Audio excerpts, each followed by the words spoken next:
Mr. Fam, that's what they call me. I promise that. Oke, matur nuwun.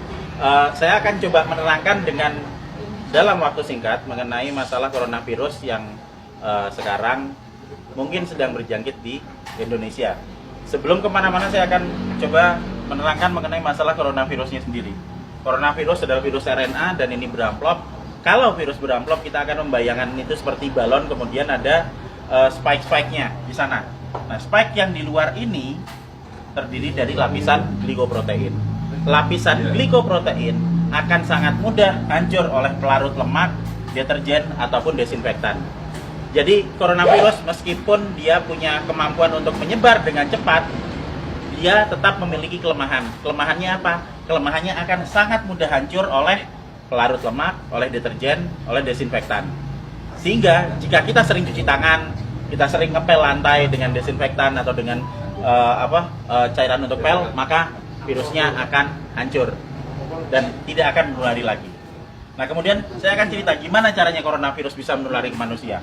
Coronavirus menular ke manusia itu lewat sentuhan dengan material-material yang sudah terjangkit virus pertama, terus kedua pada saat kita berada di keramaian, kemudian ada orang yang mungkin bersin, kemudian kita kena oleh kontak langsung, maka dia akan langsung bisa menulari kita.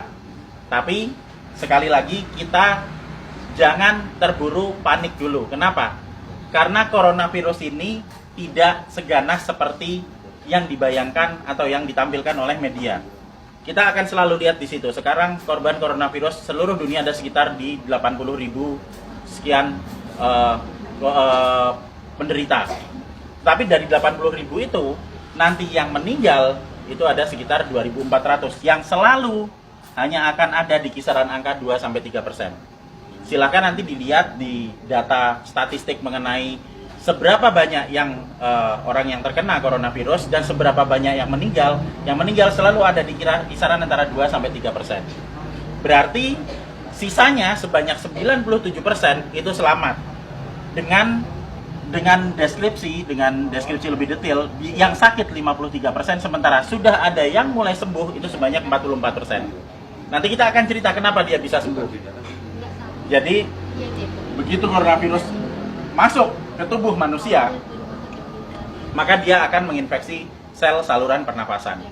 Hari pertama akan ada bersin-bersin, wajar karena itu sistem imun non spesifik yang bekerja. Hari kedua akan ada pilek. Hari ketiga dan keempat kemudian nanti akan ada demam. Hari kelima demam akan berlanjut dan jika badan kita fit, maka di hari ketujuh antibodi akan mulai dikeluarkan. Jadi kita akan belajar mengenai sistem imunologi basic di sini. Pada saat terkena pertama kali, maka tubuh perlu waktu 7 hari untuk memasukkan data mengenai virus yang masuk ke sini ke sel memori. Di hari ke-7 ini ada antibodi. Hari ke-7 antibodi akan meningkat, akan keluar di sini hari ke-7. Hari ke-14 dia akan naik sampai ke atas maksimal. Nah, pada saat antibodi naik di sini, maka antibodi itu akan dipakai untuk melawan virus corona. Karena antibodi sifatnya spesifik. Antibodi anti corona hanya bisa dipakai untuk menangani virus corona. Dan itu akan dikeluarkan 7 hari pasca infeksi.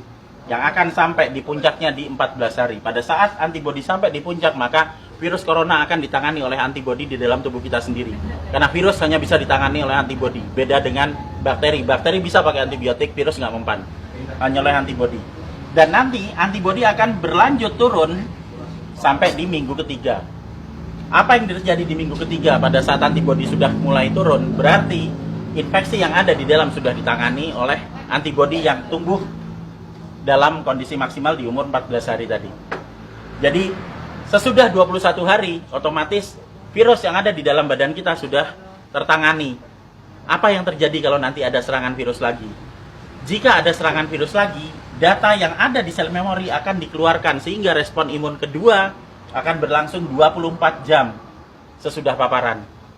Jadi misalnya saya sudah pernah kena corona dan saya bisa bertahan hidup sampai 14 hari, maka saya akan kebal seterusnya. Dan berikutnya jika saya kena virus corona lagi, kita nggak perlu nunggu sampai 7 hari sampai antibodinya keluar. Sekarang kena, maka besok antibodi sudah dikeluarkan. Itu sebabnya 44% orang bisa sembuh bahkan tanpa vaksin karena vaksinnya belum diketemukan.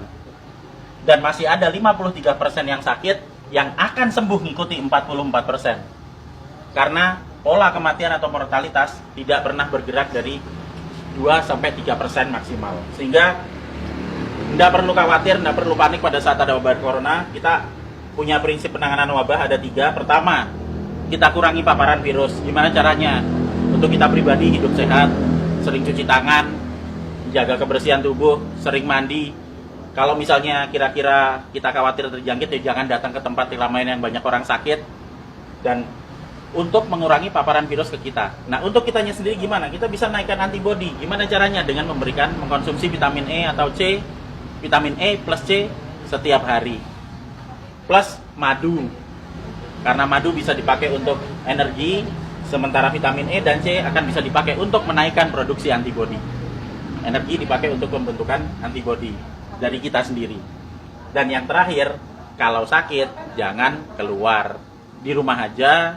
Terus kita beri terapi, kita sembuhkan, makan yang benar, kita melakukan pola hidup sehat, sehingga jika itu nanti sakit atau misalnya katakanlah demam, panas dalam waktu 4-5 hari, itu wajar, nggak usah panik, biasa aja. Kita hanya perlu memberikan vitamin E, C, makan yang cukup, istirahat yang cukup, nanti di hari ketujuh antibodi kita keluar. Itu juga berlaku buat yang sakit.